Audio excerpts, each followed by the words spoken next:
तो बच्चों next question देखते हैं 11th क्वेश्चन।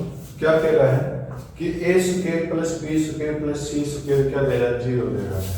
ठीक है, A square plus B square plus C square क्या दे रहा है बेटा, 0 दे रहा है। ठीक है, तो इसके बाद बोल देगा एक डिटरमिनेंट दिया गया है, उसकी वैल्यू आपने निकालनी है। तो डिटरमिनेंट चेक कर लीजिए क्या है कि 1 cos c cos b, ठीक है, cos c 1 cos a,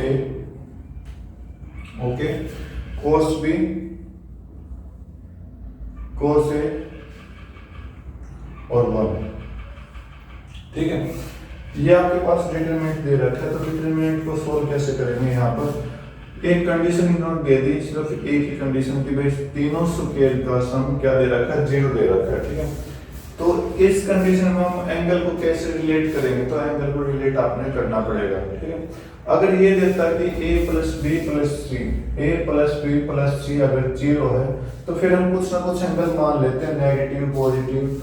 ठीक है, लेकिन स्क्वायर बोला है तो स्क्वायर में एक ही कंडीशन पर सभी वैल्यू 0 होंगी, वो भी क्या होगी, ए बी सी की वैल्यू 0 होगी। ठीक है, लेकिन यहाँ पर आप देखोगे 90 -45 भी कितना होता है, 0। 90 -30 -60 भी 0 होता है। तो यहाँ पर अगर अब क्या बोला कि स्क्वायर दे दिया, अगर ये स्क्वायर होता तो क्या होता, पॉजिटिव वैल्यू देता। और ठीक है, और इसको हम सॉल्व नहीं कर पाते क्योंकि हर एक वैल्यू पॉजिटिव हो जाते हैं। ओके, बस इतना सा चेंज आपने ध्यान रखना है। तो इसका ये तो रफ काम था, उसको छोड़ दो।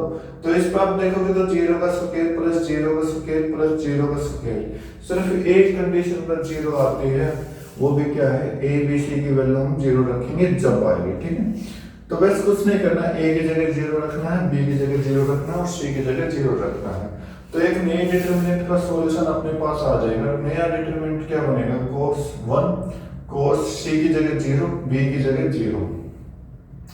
यहाँ पर c की जगह 0 है, 1 a की जगह भी 0 है। ठीक है, नेक्स्ट b की जगह 0, a की जगह 0 और 1। ओके, या फिर आपने सोल्व करना था तो एक्सपेंड करके भी आप कर सकते हो। उससे क्या होगा, ज्यादा से ज्यादा टाइम लगेगा और ट्रिग्नोमेट्री फॉर्मूला यूज होंगे। तो वो ट्रिग्नोमेट्री फॉर्मूला मैं आपको बता रहा हूँ। ठीक, तो बस इतना काम आपने करना है। एक्सपेंड हम बाद में भी कर लेंगे। जब देखो क्या होगा, वैल्यू क्या होती है, cos 0 की हर एक जगह cos 0 है, cos 0 की वैल्यू 1 होती है। cos 0 की वैल्यू कितनी होती है, 1 होती है। तो देखो सभी 1 1 आ गया। ओके, अब इसको सोल्व कर सकते हो आप एक्सपेंड करके।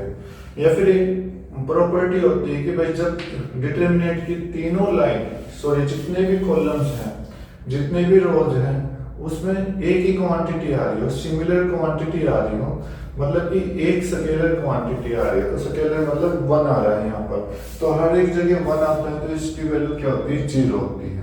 ठीक है, तो सिंपल सा एक क्वेश्चन था, ज्यादा मुश्किल नहीं था। बस यहाँ पर आपको थोड़ा सा ट्रिग्नोमेट्री के फॉर्मूले से बचना था और उसके लिए आपको एंगल चूज करना था। तो कौन सा चूज किया, ठीक है। अब बाकी आप एक्सपेंड कर सकते हो, एक्सपेंड करने से भी 0 आ जाएगी। और यहाँ पर भी आप एक्सपेंड करोगे 1 1 1 से, तो इसको सोल्व करोगे तो जब भी कोई ना कोई, जब भी कुछ ना कुछ फिट करके कट करके 0 आ जाएगा। ठीक है, तो वैसे इतना सा क्वेश्चन था, ज्यादा बड़ा क्वेश्चन नहीं था। तो इसका ऑप्शन चेक कर देते हैं, अपना आंसर 0 आया तो ऑप्शन 20 का बिल्कुल करेक्ट आंसर हो जाएगा। ठीक है।